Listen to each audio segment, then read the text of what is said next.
اعوذ باللہ من الشیطان الرجیم بسم اللہ الرحمن الرحیم رب اشرح لی صدری ویسر لی امری واحلل عقدۃ من لسانی یفقہوا قولی۔ خداوند متعال کا شکر ادا کرتے ہیں جس نے توفیق دی کہ ہم معارف اہل بیت حاصل کر سکیں۔ آج ہمارا جو موضوع جس کی ابتدا ہو رہی ہے موضوع توحید ہے، بہت ہی اہمیت کا موضوع، ایک ایسا موضوع جس کے بارے میں بہت ہی قلیل گفتگو کی جاتی ہے، جس کے بارے میں معلومات، جس کے بارے میں آگاہی، جس کے بارے میں معرفت بہت ہی کم ہوتی ہے، اور ظاہر ہے عمومی طور پر معاشرے میں یہ موضوع خشک سمجھا جاتا ہے اور اس پر گفتگو بھی نہیں کی جاتی، حالانکہ بنیادی اور اہم ترین موضوع کہ اگر انسان کو توحید کے بارے میں معرفت ہو جائے،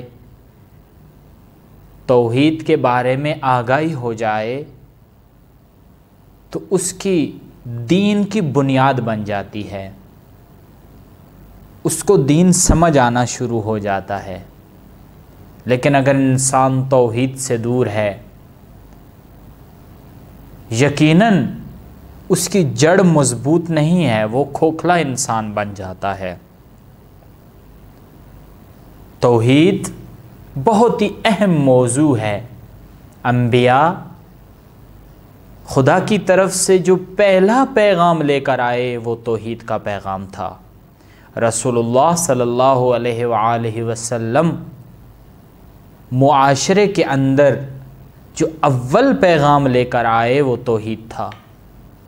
اس قدر اہم پیغام تو کیا آج ہمیں جب دین شناسی کرنے کی کوشش کرنی ہے، جب دین شناسی کرنی ہے تو ابتدا کس مقام سے کرنی چاہیے؟ یقیناً توحید سے کرنی چاہیے۔ اگر انبیاء نے اپنے معاشرے میں اپنی امت کے اندر توحید سے ابتدا کی ہے تو کیوں ہم دین سیکھنے کے لیے توحید سے ابتدا نہیں کر رہے؟ اگر آج ہم نقطہ توحید سے ابتدا شروع کر دیں تو ہمیں دین سمجھ آنا شروع ہو جائے گا۔ دین کی بنیاد یہاں سے ہے، لیکن افسوس صد افسوس معاشرے کے اندر توحید کے علاوہ تمام چیزوں سے آگاہی لینے کی کوشش کی جاتی ہے۔ توحید کو نعوذ باللہ پس پش ڈال دیا جاتا ہے، توحید کے قریب نہیں جاتے۔ کیوں نہیں جاتے؟ کیونکہ یہ موضوع ہمیں خشک نظر آتا ہے، حالانکہ یہ علمی موضوع ہے، اس کے بارے میں طولانی ابحاث موجود ہیں۔ انشاءاللہ ہم وارد ہوں گے اس موضوع کے اندر۔ تمہیدی طور پر دو چار نقطے آپ کی خدمت میں عرض کروں گا اور پھر ہم انشاءاللہ اس توحید کے موضوع میں داخل ہو جائیں گے۔ انسان اس دنیا میں پیدا ہوتا ہے اور پیدا ہونے کے بعد جب کچھ بڑا ہو جاتا ہے، جب عقل و شعور کے مرحلے میں داخل ہو جاتا ہے تو انسان دیکھتا ہے، اپنے وجود کے اندر دیکھتا ہے، اپنے وجود سے باہر دیکھتا ہے، اسے ایک بہت وسیع و عریض کائنات نظر آتی ہے، ایک طولانی کائنات نظر آتی ہے۔ انسان سوچنا شروع کرتا ہے کہ میرا وجود کیسے اس دنیا میں آیا، کس طریقے سے یہ کائنات وجود میں آ گئی، کس طریقے سے زمین و آسمان، چاند، ستارے اور اتنا وسیع و عریض یہ سلسلہ، یہ نظام کس طریقے سے وجود میں آیا، جس کے بارے میں سوچنا محال ہو جاتا ہے۔ انسان کی سوچ اس مقام تک نہیں پہنچتی جس تک یہ سلسلہ پھیلا ہوا ہے۔ پھر انسان سوچتا ہے میں اس دنیا میں آ گیا ہوں، مجھے کیوں بنایا گیا ہے، میں کیوں آیا ہوں اس دنیا میں۔ اس مقام پر اگر انسان سوچنا شروع کرے، فکر کرنا شروع، اپنے دل کی آواز سنے، اپنے عقل کے ساتھ تھوڑی سی توجہ سے سوچ کرے، فکر کرے، تو 3 سوال اس کے ذہن میں آتے ہیں۔ میں کہاں سے آیا ہوں، میں کہاں پر موجود ہوں، اور میں کہاں پر جا رہا ہوں۔ بہت ہی خوبصورت یہ 3 سوال ہیں۔ اسی لیے آپ کے اور میرے مولا امام علی علیہ السلام نے فرمایا کہ جو بندہ ان 3 سوالوں کے جواب جان لے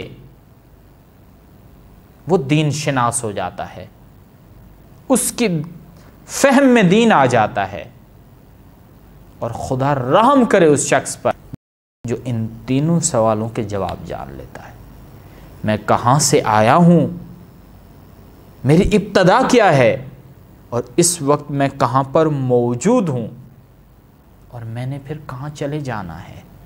بہت اہم سوال ہیں۔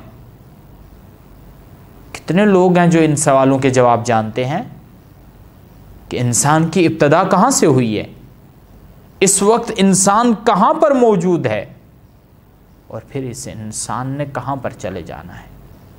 اس مرحلے میں جب یہ سوچتا ہے کہ میری ابتدا کہاں سے ہوئی ہے، میری ابتدا کرنے والا کون ہے، پھر انسان دیکھتا ہے کس نے بنایا ہے اس کو، کس نے اس کائنات کو بنایا ہے، کس نے وسیع و عریض یہ سلسلہ، یہ نظام بنایا ہے۔ پھر انسان تلاش کرتا ہے، ان سوالوں کے جواب تلاش کرتا ہے، اور آہستہ آہستہ انسان خدا تک پہنچنا شروع کرتا ہے، خدا کی کھوج کرتا ہے، خدا کو تلاش کرتا ہے کہ کس نے مجھے بنا دیا، کس نے اس سلسلے کو بنا دیا۔ انسان خدا تک پہنچنا شروع ہو جاتا ہے۔ اور مسلمان کی یہی بڑی خصوصیت ہے کہ وہ ان 3 سوالوں کے ذریعے سے اپنی معرفت حاصل کرتا ہے اور خدا کی بھی معرفت حاصل کرتا ہے۔ اور جس شخص کے پاس ان 3 سوالات کے جواب آ جاتے ہیں کہ یہ شخص کہاں سے آیا ہے، اس وقت کہاں پر موجود ہے، اور اس نے کس مقام پہ جانا ہے، جس کے پاس بھی ان 3 سوال کے جواب آ جاتے ہیں، وہ انسان کبھی بھی اپنے آپ کو بے سہارا نہیں سمجھتا، بلکہ ہمیشہ اپنے ساتھ خدا کو پاتا ہے، ہمیشہ خدا کے ساتھ موجود رہتا ہے، کبھی بے سہارا نہیں ہوتا۔ جب بھی مشکلات میں گھر جاتا ہے، وہاں پر اس کے پاس امید موجود ہوتی ہے کہ خدا اس کے ساتھ ہے، اور یہ نا امید نہیں ہوتا۔ اس وقت دنیا، اس وقت معاشرہ، اس وقت پاکستانی معاشرہ اگر مشکلات کا شکار ہو جاتا ہے اور اپنے آپ کو بے سہارا سمجھتا ہے، اس کا مطلب یہ ہے کہ وہ ان 3 سوالات کے جواب نہیں جانتا۔ کہاں سے آیا ہے، کہاں پر موجود ہے، اور کہاں پر جانا ہے۔ کہاں پر موجود کا معنی ہرگز یہ نہیں ہے کہ اس دنیا میں موجود ہے، معاشرے میں موجود ہے، نہ۔ موجود ہونے کا مطلب یہ ہے کہ خدا نے جس مقصد کے لیے بنایا ہے، کیا اس مقصد کی طرف گامزن ہے اور اسی راستے پر موجود ہے یا کسی اور راستے پر موجود ہے۔ کوئی اگر کہے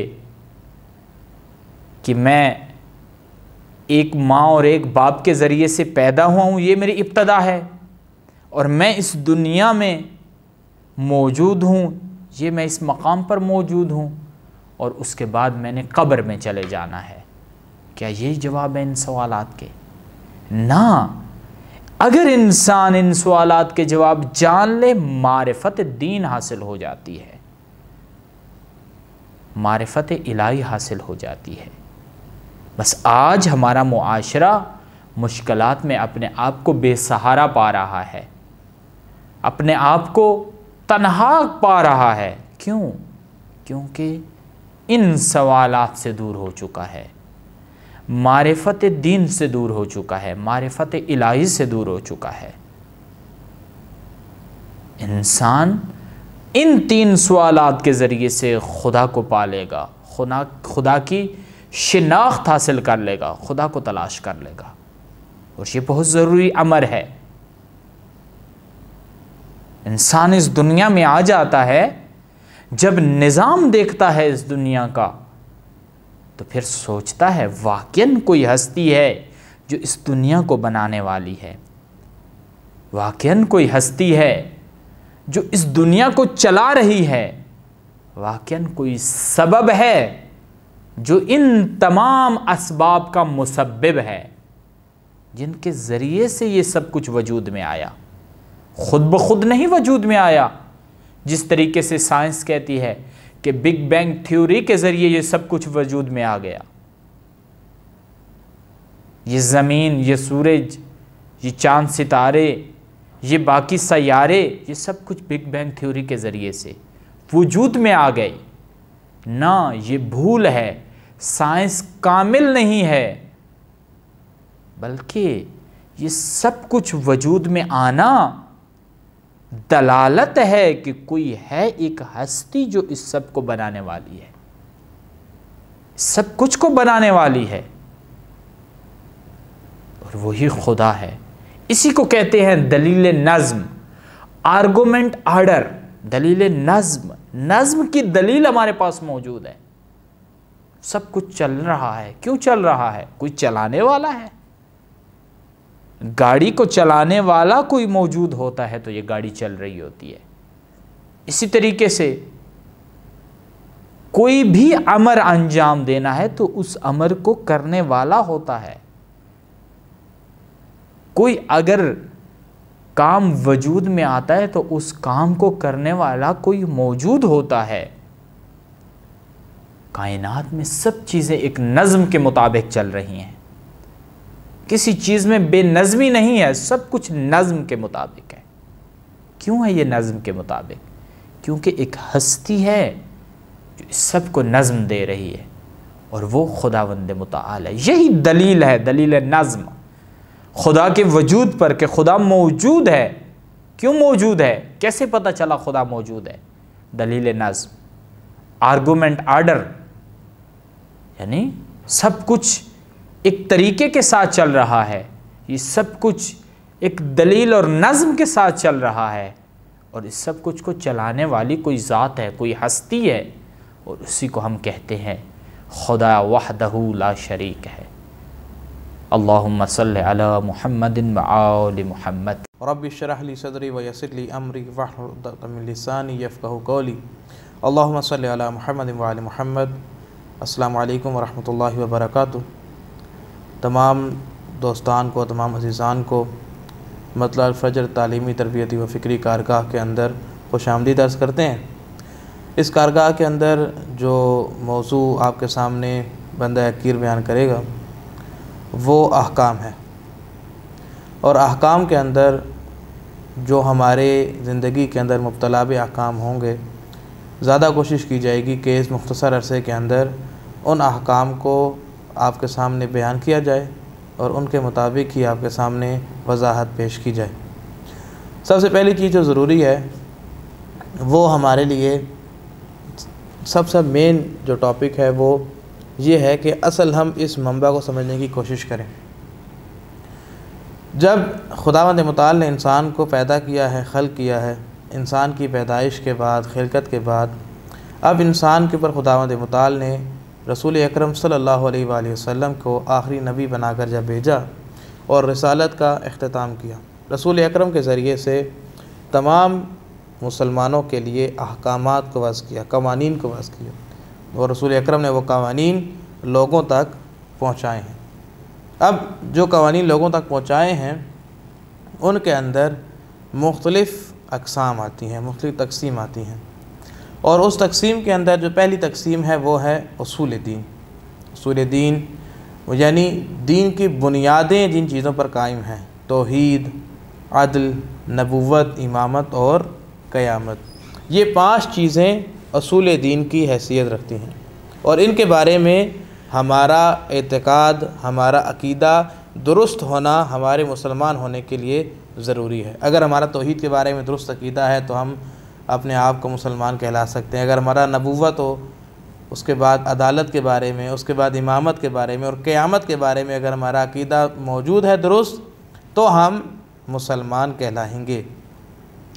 وہ پہلی چیز ہے اصول دین، اور اس کے اندر ہم نے اپنے عقیدے کی بنیاد پر اپنے مسلمان ہونے کو ثابت کرنا ہے یا اس کا اظہار کرنا ہے۔ دوسرے جو قوانین خداوند متعال نے بتائے ہیں وہ ہیں فروع دین، یا جن کو احکام اور فقہ بھی کہا جاتا ہے، جس کے اندر فروع دین کی تعداد 10 ہے۔ نماز، روزہ، حج، زکوٰۃ، خمس، جہاد، امر بالمعروف، نہی عن المنکر، تولی اور تبرہ۔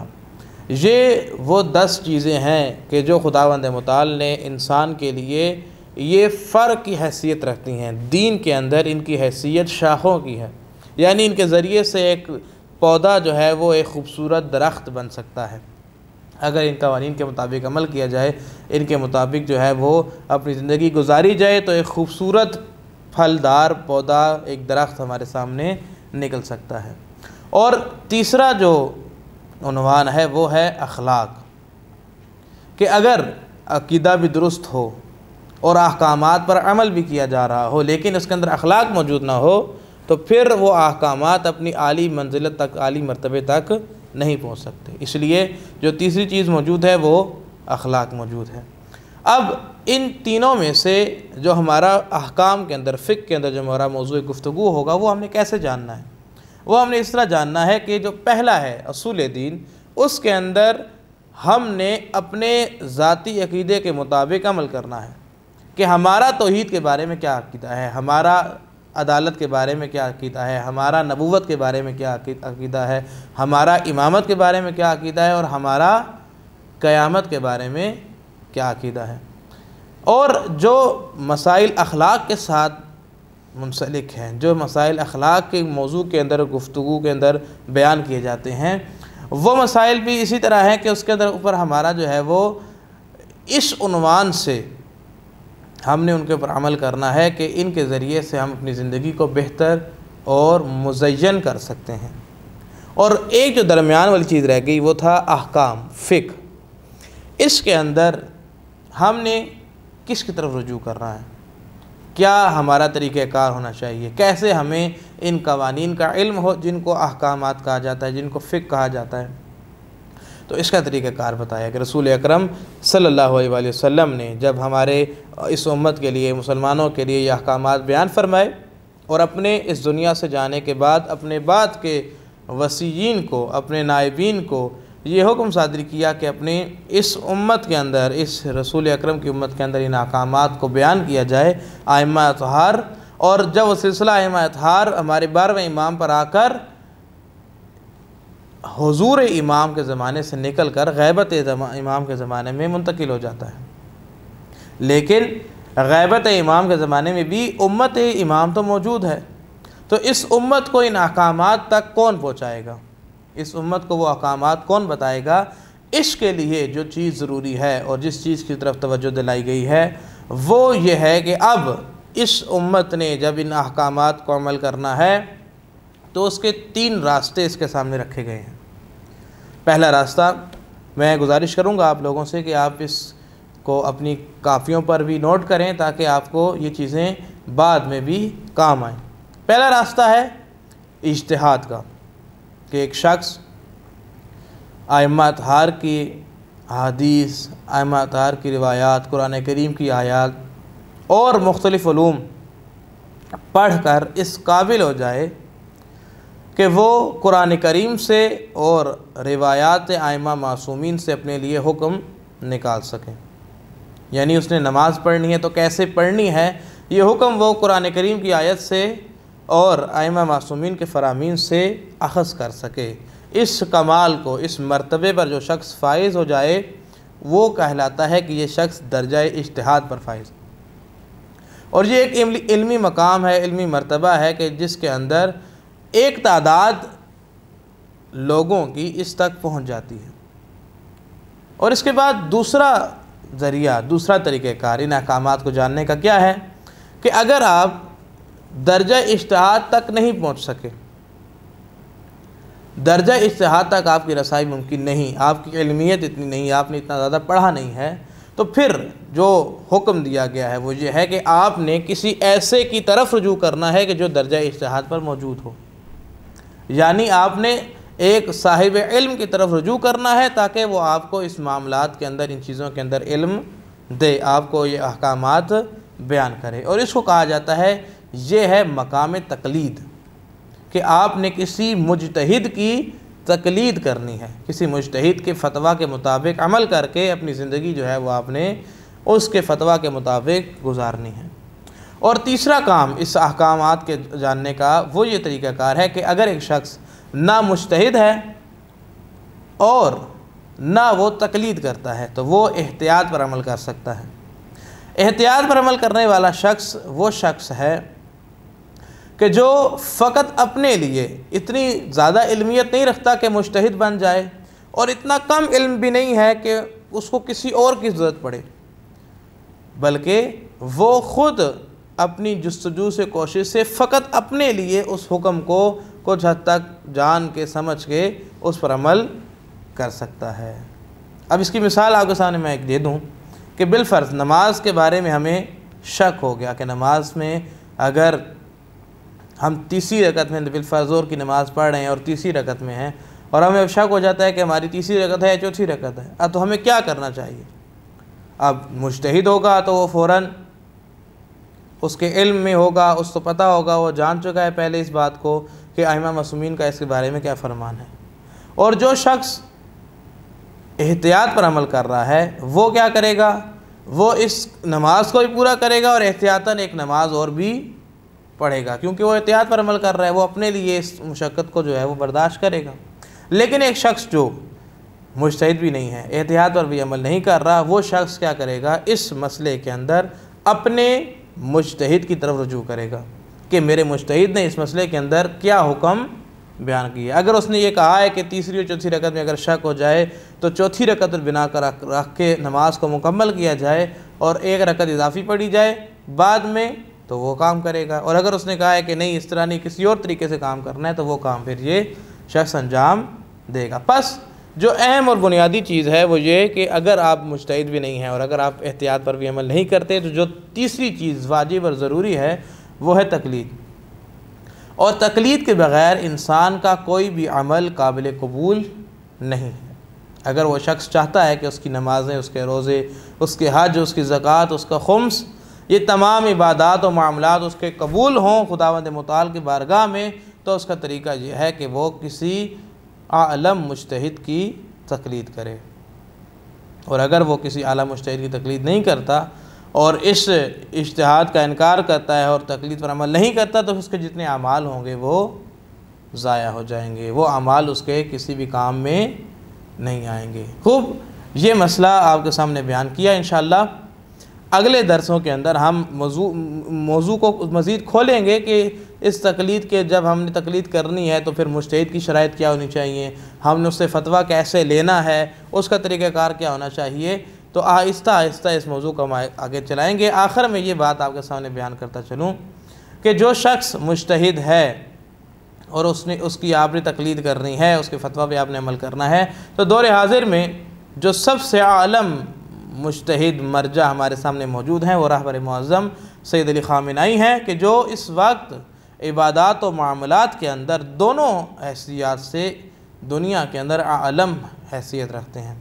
اور مجتہد عالم یعنی کہ سب سے زیادہ علم رکھنے والا معاملات و عبادات دونوں میں، تو پھر ہماری ضروری ہے کہ ہم اس کی طرف رجوع کریں اور اس کے فتویٰ کے مطابق عمل کریں۔ اور تقلید کے لیے کوئی لمبا چوڑا پروسیس یا لمبا چوڑا ہمارے لیے مشکل بات نہیں ہے، جب آپ کو پتہ چل جائے کہ آپ کے اوپر تقلید کرنا ضروری ہے، کہ ہم انشاءاللہ اگلے درس کے اندر اس کو تفصیل سے بیان کریں گے۔ آج صرف موضوع کا تعارف کروایا گیا آپ کو کہ ان تین میں سے کس کی طرف آپ نے جانا ہے۔ خوب وہ شخص جس کے اوپر پتہ چل جائے اس کو کہ میرے لیے تقلید ضروری ہے، تو اس کے لیے کوئی اتنا مشکل کام نہیں تقلید کے لیے۔ فقط بیٹھے بیٹھے ابھی آپ بیٹھے ہوئے نیت کریں کہ آج سے بالفرض میں رہبر معظم کے فتویٰ کے مطابق عمل کروں گا، تو یہ آپ کی تقلید آج سے شروع ہو جاتی ہے۔ آج کے بعد جو بھی عمل آپ انجام دیں گے ان کے فتاویٰ کے مطابق آپ انجام دیں تو آپ کا یہ عمل جو ہے وہ درست شمار کیا جائے گا، اور اگر آپ کسی کے عمل کو جو ہے وہ فتویٰ یا ان کے حکم کے مطابق بیان نہیں کرتے، جو خداوند متعال کی کتاب سے، جو رسول اکرم کی سنت سے انہوں نے اخذ کر کے حکم بیان کیا ہے، تو پھر وہ عمل جو ہے وہ اللہ تعالیٰ کی بارگاہ میں قابل قبول نہیں ہوگا۔ خداوند متعال کی بارگاہ میں دعا گو ہیں کہ اللہ تعالیٰ ہم سب کو صحیح معنوں میں دین کو سمجھنے اور اس پر عمل کرنے کی توفیق عطا فرمائے۔ وصلی اللہ علی محمد وآلہ الطیبین الطاہرین۔ السلام علیکم ورحمۃ اللہ وبرکاتہ۔ اعوذ باللہ من الشیطان الرجیم، بسم اللہ الرحمن الرحیم، الحمدللہ والصلاة والسلام علی رسول اللہ وآلہ آل اللہ واللعنۃ الدائمۃ علی اعدائہم اعداء اللہ من یوم عداوتہم الی یوم لقاء اللہ۔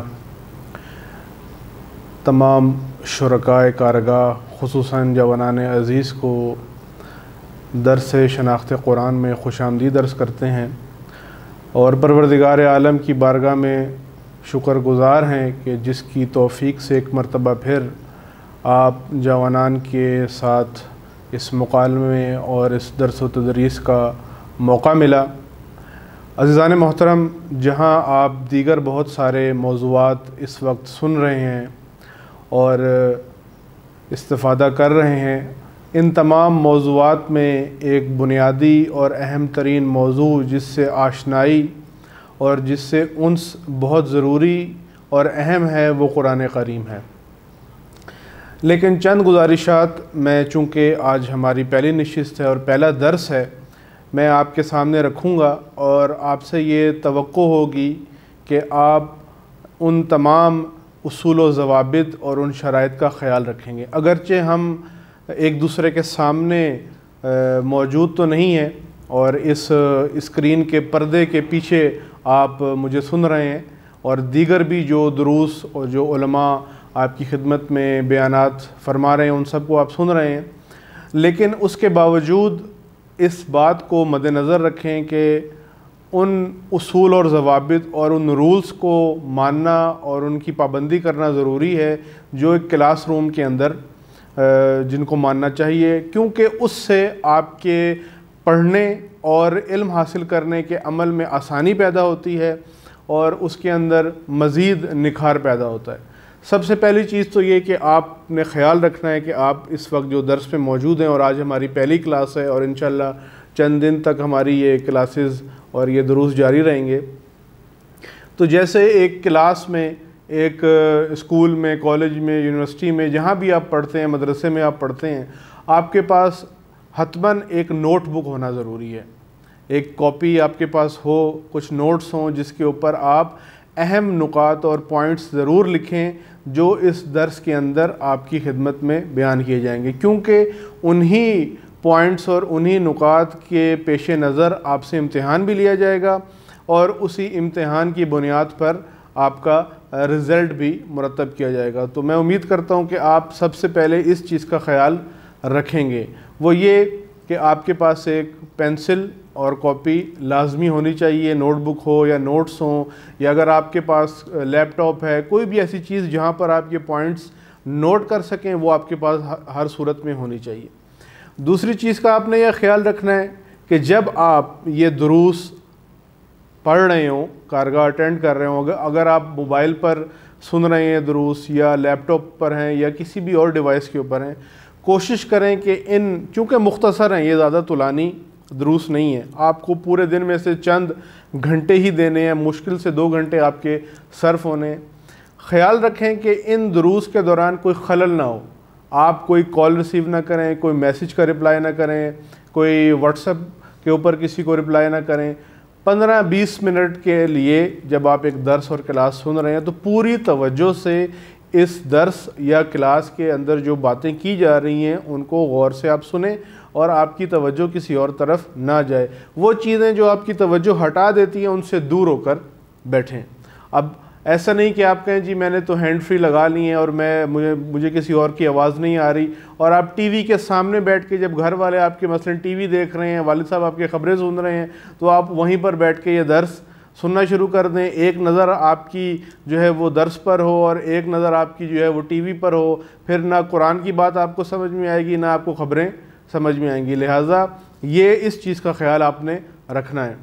تیسری چیز یہ جو آپ سب سے پابندی کی جس کی توقع ہے کہ جب آپ یہ کلاسز یہ دروس لیں تو کوشش کریں کہ دن میں ایک وقت اپنے لیے معین کریں اور روزانہ 10 دن تک اسی وقت یہ ساری کلاسز آپ اٹینڈ کریں، تاکہ آپ کے اندر ایک ڈسپلن اور نظم و انضباط بھی پیدا ہو۔ ایسا نہ ہو کہ ایک دن تو آپ نے صبح اٹھ کر یہ کلاسز لے لیں، درس سن لیے، کارگاہ اٹینڈ کر لی، اگلے دن آپ جو ہے وہ رات کو 12 بجے سنتے ہیں، اس سے اگلے دن جو ہے وہ دن میں 3 بجے سنتے ہیں، تو اس سے ڈسپلن پیدا نہیں ہوتا۔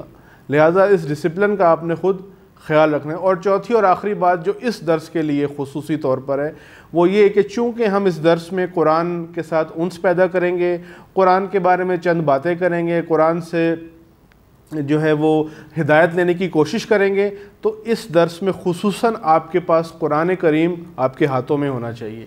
وہ قرآن اگر آپ کے پاس کتابی شکل میں ہے تب تو سب سے بہترین ہے کہ کتابی شکل میں ہو، اگر بالفرض نہیں بھی ہے تو کم از کم آپ کے پاس موبائل میں یا لیپ ٹاپ میں کسی ڈیوائس کے اندر وہ صورتیں اور وہ آیات کھلی ہوئی ہوں جن کے بارے میں ہم یہاں پر بات کریں گے۔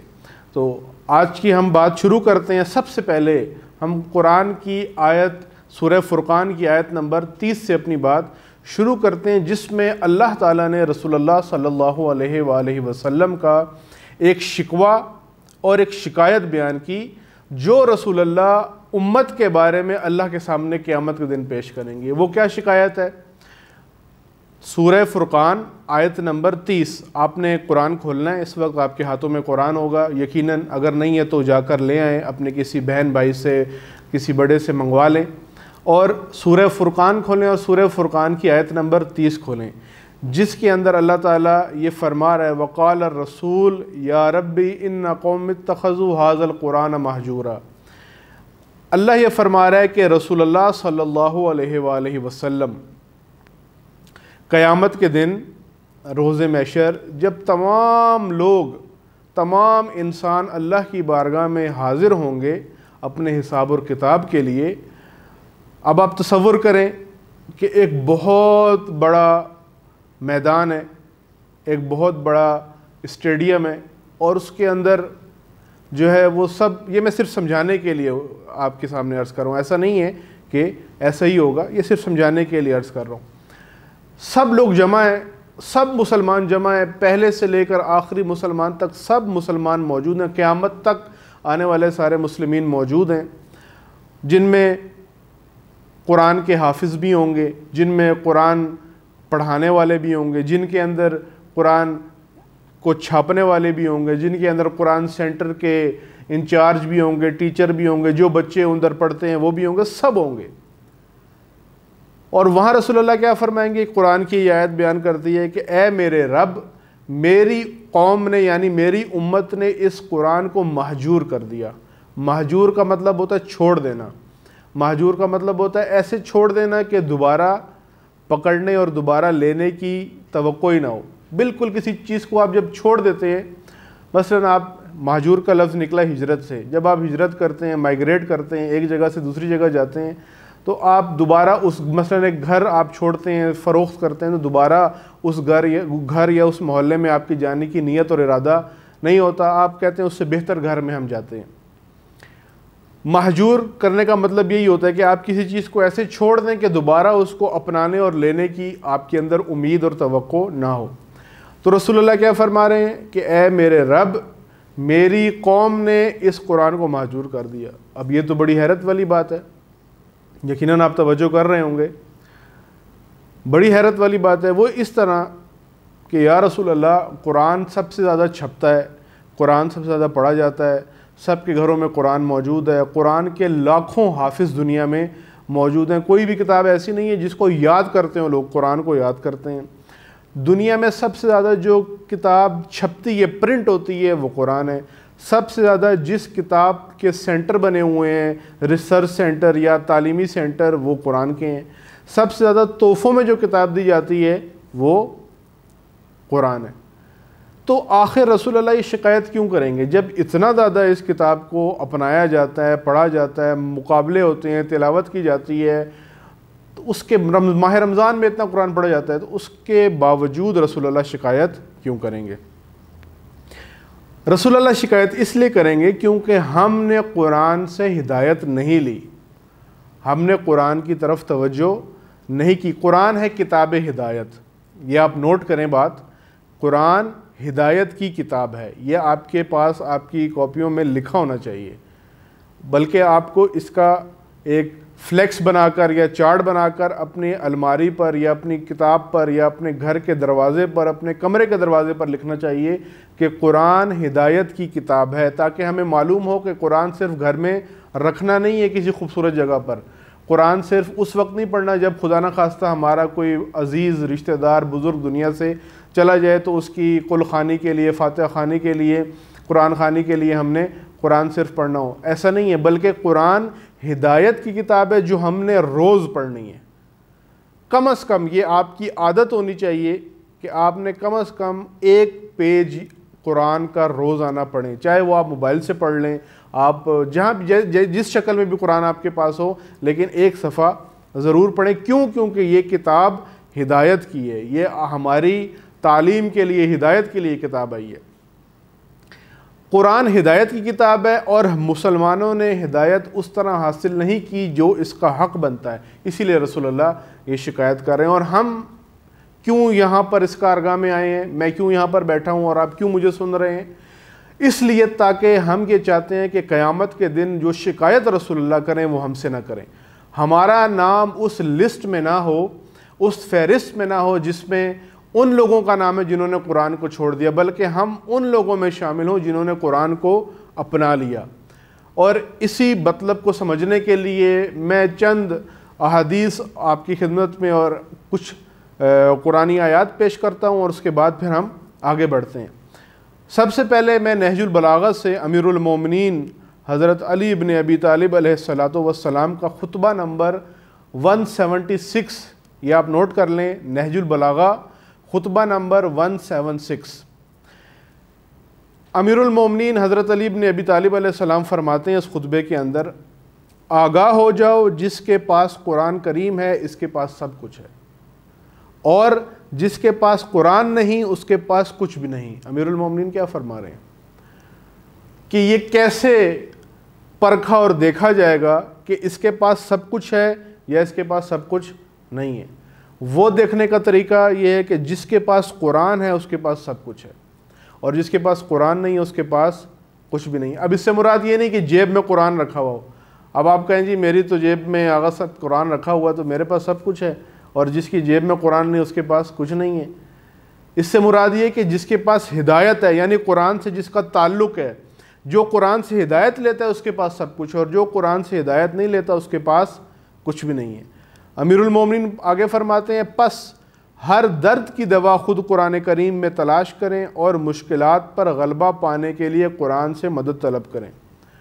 امام کیا فرما رہے ہیں اس خطبہ نمبر 176 میں؟ یہ آپ نے دیکھنا ہے، نوٹ کرنا ہے، اور اپنے بڑوں کو بھی کہنا ہے کہ اس کو نوٹ کریں، اس کو پڑھیں، اس کو دیکھیں۔ کیا امام فرما رہے ہیں کہ ہر درد کی دوا قرآن ہے اور ہر مشکل کا حل قرآن میں موجود ہے۔ مطلب کیا ہے اس کا مطلب وہی ہے جو آپ کی خدمت میں نے عرض کیا کہ قرآن سے ہدایت لینی ہے۔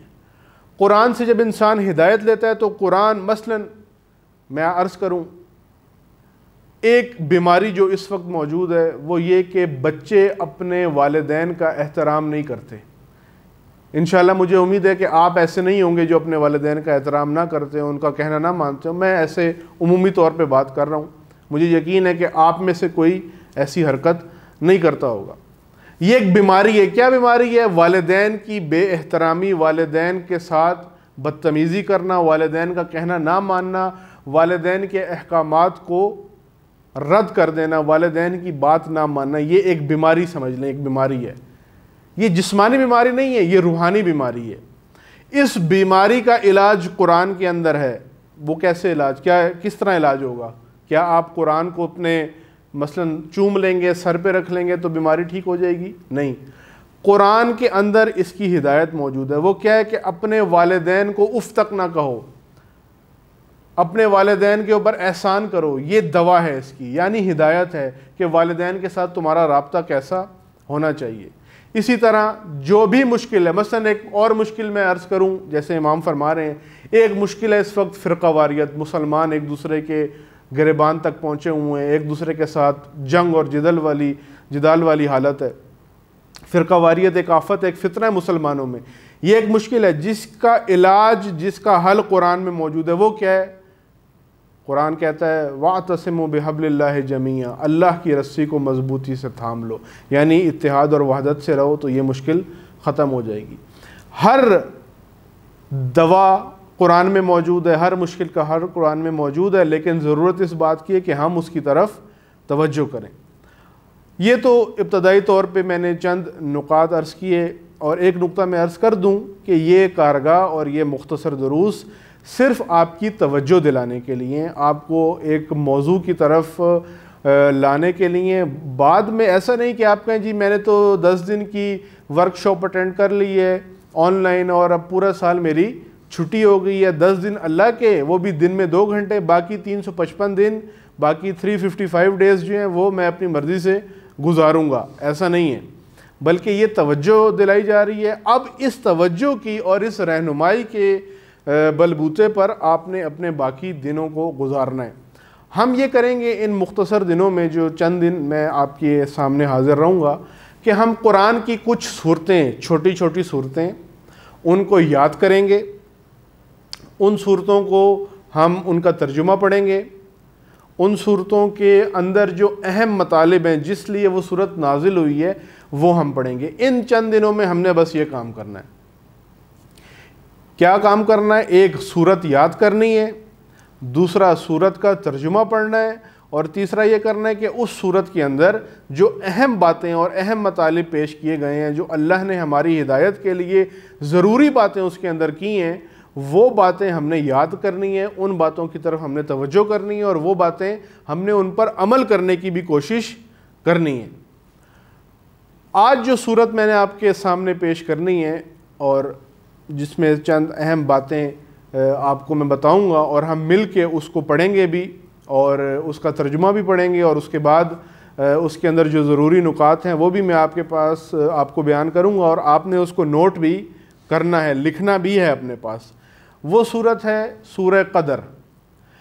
میں اس سے پہلے کہ آپ کو اس کے اندر بیان کیے گئے اہم مطالب بتاؤں اور اس کا ترجمہ بتاؤں، آپ نے یہ کرنا ہے کہ ابھی آپ کے سامنے اسی درس کے دوران یہ صورت جو ہے ایک خوبصورت قاری کی آواز میں تلاوت ہوگی، آپ نے ساتھ ساتھ تلاوت کرنی ہے، اور 2-3 مرتبہ اس کو تلاوت کرنا ہے۔ چونکہ ہمارے درس کا وقت کم ہے، ہم 1 مرتبہ چلائیں گے، لیکن آپ نے بعد میں اس کو ایک دن، آپ کا یہ کام ہے کہ کل تک آپ نے یہ صورت پوری آپ کو یاد ہونی چاہیے۔ آپ نے اس کو دہرانا ہے، آپ نے اس کو یاد کرنا ہے، اور آپ نے یاد کرنے کے بعد اس کا ترجمہ بھی پڑھنا ہے۔ اور آج جو صورت ہم پڑھیں گے اور جس کے اہم مطالب آپ کے سامنے میں رکھوں گا، جو اہم باتیں اس کے اندر ہوئیں اور کیوں یہ صورت نازل ہوئی، وہ صورت ہے آج جو عرض کرنی ہے وہ ہے سورہ قدر، جو قرآن کی 97 نمبر صورت ہے، سورہ قدر۔ چلیں، آپ اس سے پہلے کہ میں اس کے اندر اہم مطالب بیان کروں، آپ اس صورت کو سنیں اور تلاوت کریں۔ سورۃ القدر۔ بسم اللہ الرحمن الرحیم۔ انا انزلناہ فی لیلۃ القدر وما ادراک ما لیلۃ القدر لیلۃ القدر خیر من 1000 شہر تنزل الملائکة والروح فیہا بإذن ربهم من كل امر سلام ہی حتی مطلع الفجر۔ جی، امید ہے کہ آپ نے تلاوت بھی کی ہوگی اور آپ نے یاد کرنے کی کوشش بھی کی ہوگی۔ اب میں اس کا ترجمہ آپ کے سامنے عرض کروں اور اس میں جو اہم باتیں ہیں وہ بھی آپ کو میں بتاؤں۔ بسم اللہ الرحمن الرحیم۔ انا انزلناہ فی لیلۃ القدر وما ادراک ما لیلۃ القدر